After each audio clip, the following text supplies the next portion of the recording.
महिलरोपियम नामक एक दक्षिणी शहर के पास भगवान शिव का एक मंदिर था। वहां एक पवित्र ऋषि रहते थे और मंदिर की देखभाल करते थे। वे भिक्षा के लिए शहर में हर रोज जाते थे और भोजन के लिए शाम को वापस आते थे।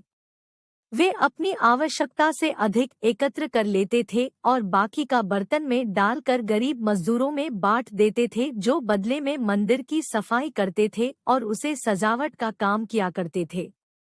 उसी आश्रम में एक चूहा भी अपने बिल में रहता था और हर रोज कटोरे में से कुछ न कुछ भोजन चुरा लेता था। जब साधु को एहसास हुआ कि एक चूहा भोजन चोरी करता है, तो उन्होंने इसे रोकने के लिए सभी तरह की कोशिशें की। उन्होंने कटोरे को काफी ऊंचाई पर रखा ताकि चूहा वहां तक पहुंच न सके, और यहाँ तक कि एक छड़ी के साथ चूहे को मार भगाने की भी कोशिश की, लेकिन चूहा किसी भी तरह कटोरे तक पहुंचने का रास्ता ढूंढ लेता और कुछ भोजन चुरा लेता था। एक दिन एक भिक्षुक मंदिर की यात्रा करने के लिए आए थे, लेकिन साधु का ध्यान तो चूहे को डंडे से मारने में था और वे भिक्षुक से मिल भी नहीं पाए। इसे अपना अपमान समझ भिक्षुक क्रोधित होकर बोले, आपके आश्रम में फिर कभी नहीं आऊंगा, क्योंकि लगता है मुझसे बात करने के अलावा आपको अन्य काम ज्यादा महत्वपूर्ण लग रहा है। साधु विनम्रतापूर्वक चूहे से जुड़ी अपनी परेशानियों के बारे में भिक्षुक को बताते हैं कि कैसे चूहा उनके पास से भोजन किसी न किसी तरह से चुरा ही लेता है।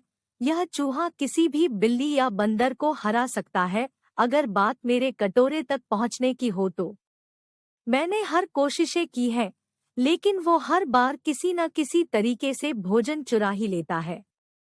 भिक्षुक ने साधु की परेशानियों को समझा और सलाह दी, चूहे में इतनी शक्ति, आत्मविश्वास और चंचलता के पीछे अवश्य ही कुछ न कुछ कारण होगा।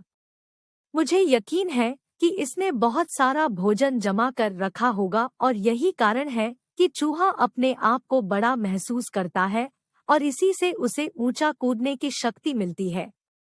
चूहा जानता है कि उसके पास कुछ खोने के लिए नहीं है, इसलिए वो डरता नहीं है।